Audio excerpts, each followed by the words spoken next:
What's going on, guys? We're here again, Empire Fitness, for day 3 of the athlete program.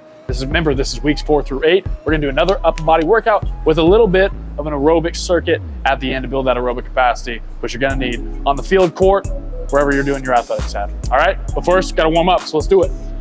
Okay, so warming up, starting off the same as always. We're gonna do 3 to 5 minutes, cardio of choice, going super easy, like 50% effort. I'm gonna do the concept 2 rower. Again, just getting the legs and everything, upper body fired up, getting the blood flowing throughout the body.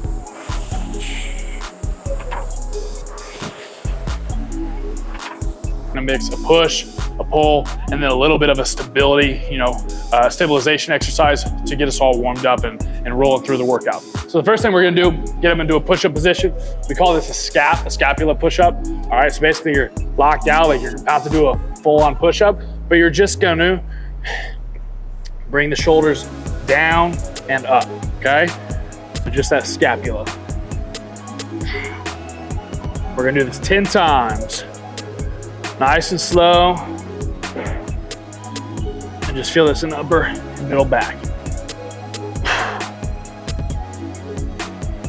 So right after the push-ups, it's not necessarily a pull exercise, but it's a hanging position, so like if you're doing a pull-up. Anyways, you're gonna jump up on the pull-up rig. You can do any position you want. So we can do a wide grip, we can do neutral grip, we can do a chin-up grip, and you're just gonna hang there for 30 seconds and just let your body, the weight of your body just pull you down. Just feel that in your shoulders and just focus on your breathing the whole time for the 30 seconds. 3 hours later.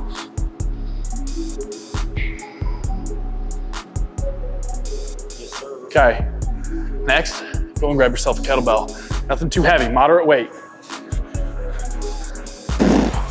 Okay, so now we're just gonna work on a little bit of stability, but again, it's the warm up, so don't go too crazy on the weight at first, especially if you've never done these before, because they're a little more difficult than they look. So this is a bottoms up kettlebell press. What you're gonna do is grab the handle of the kettlebell. You're gonna bring this up to where the bottom of the kettlebell is now the top. Okay, elbows out in front the entire time. So not like a traditional press, it's gonna be out in front. And basically we're just pressing up while trying to balance this thing throughout the range of motion. We're gonna go up, at a good speed, but then we're gonna come down with a 2-second eccentric. So we're right here, then nice and slow, stabilizing the entire time. You're gonna feel this big time in the shoulder. And this will actually even fire up the forearms too, just because we're squeezing to keep that stabilization. Do 8 to 10 each side.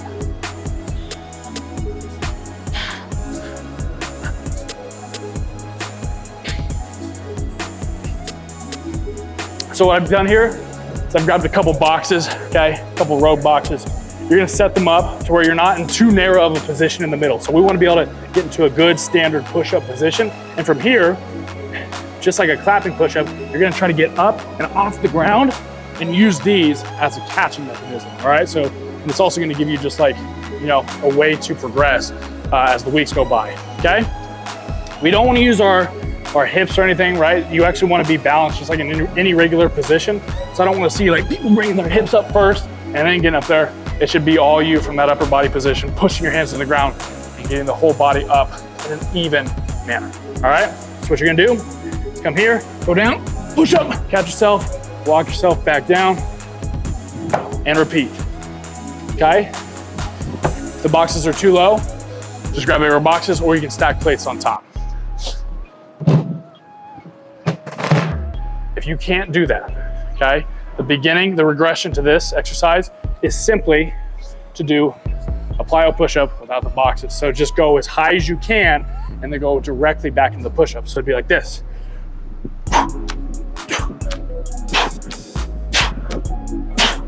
Okay? So I didn't get it fully off the ground to, the boxes, but I still am using that power to get up and making it a plyometric movement. All right, so we're gonna do 3 sets, 8 reps for this week. Get to it. Okay, next, grab slam ball or just traditional medicine ball, something that you can slam on the ground without breaking it, okay?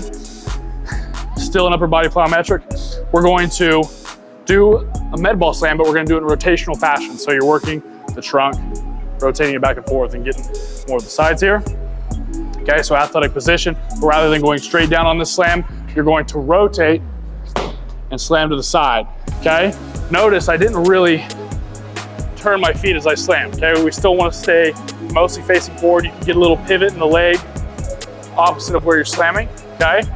But you want to use that shrunk rotation throughout the movement. We're gonna do 5 reps each side. So what it looks like, so around the head, slam to the ground, use the legs, slam to the ground like you're trying to break the paper.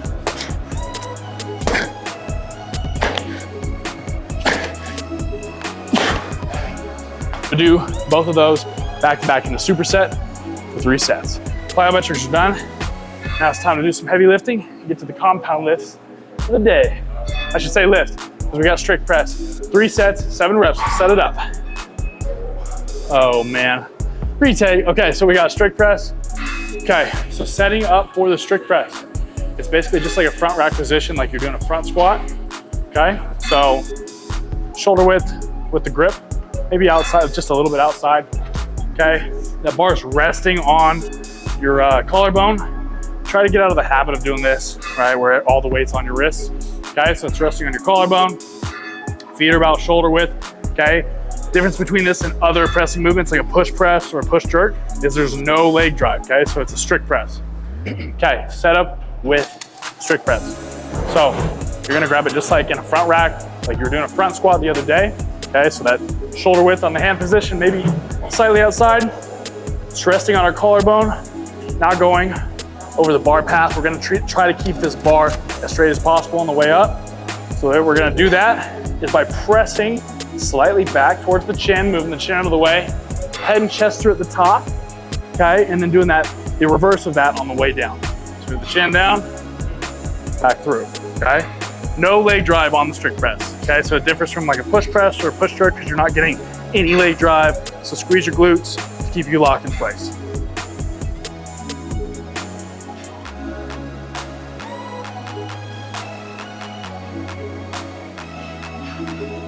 Okay, strict press is done. Now we're gonna move on to some accessory movements in superset fashion. Time efficiency, maximize the pump, baby. We got a little push-pull superset. We're gonna go over each movement. We got dumbbell bench press, flat bench press, and then we got a single arm dumbbell row. I'm gonna go over both so you can see how I do them and see if your form differs from mine. Okay, so with the dumbbell row, most people just get into a comfortable position on the bench, which is totally fine, and they just optimize the row that day. I'm gonna bring a little more full body core activation to this. I actually want you to get out away from the bench a little bit to where your weight is distributed evenly from the single leg over here, and then you have the arm and the leg on the bench, okay? I'm actually gonna be forward also, mostly on this left arm while I'm rowing with the right. That way you have to activate your core to keep a neutral position the whole time. And then from there, it's just getting a little stretch in the bottom. And I'm keeping my chest, my torso facing the ground in that top position, driving that elbow behind me. Like so. Driving up, holding for a second at the top, controlling on the way down. So you're gonna feel this both in your back and your core the whole time to keep a stable position. So one way to know if you're evenly distributed weight-wise correctly is when I'm doing the row, you should actually be able to lift this leg.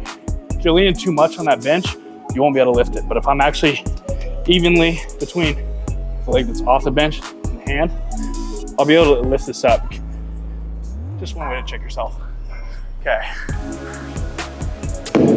Okay, just like on the barbell bench press we went over the other day, make sure your elbows aren't flared. Even though it's a dumbbell bench press, we still want to have a good setup position, good arch of the back, solid legs on the ground, okay?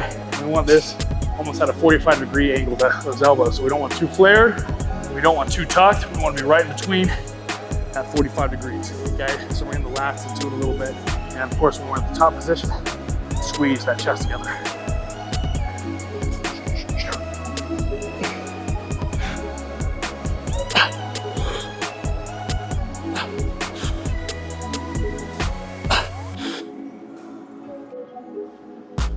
So for this workout in particular, this little finisher, if you will, we're gonna run 500 meters, and then we're gonna do an AMRAP with push-ups in 60 seconds, as many reps as possible. You're gonna get a pretty good pump there, all right? So one thing I like to gauge my intensity level is I actually like to try to breathe through my nose only.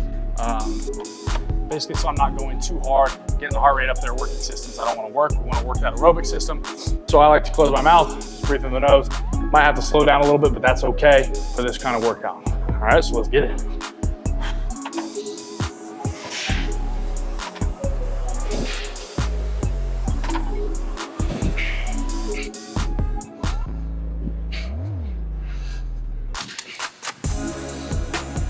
All right, see you guys next time for the athlete program.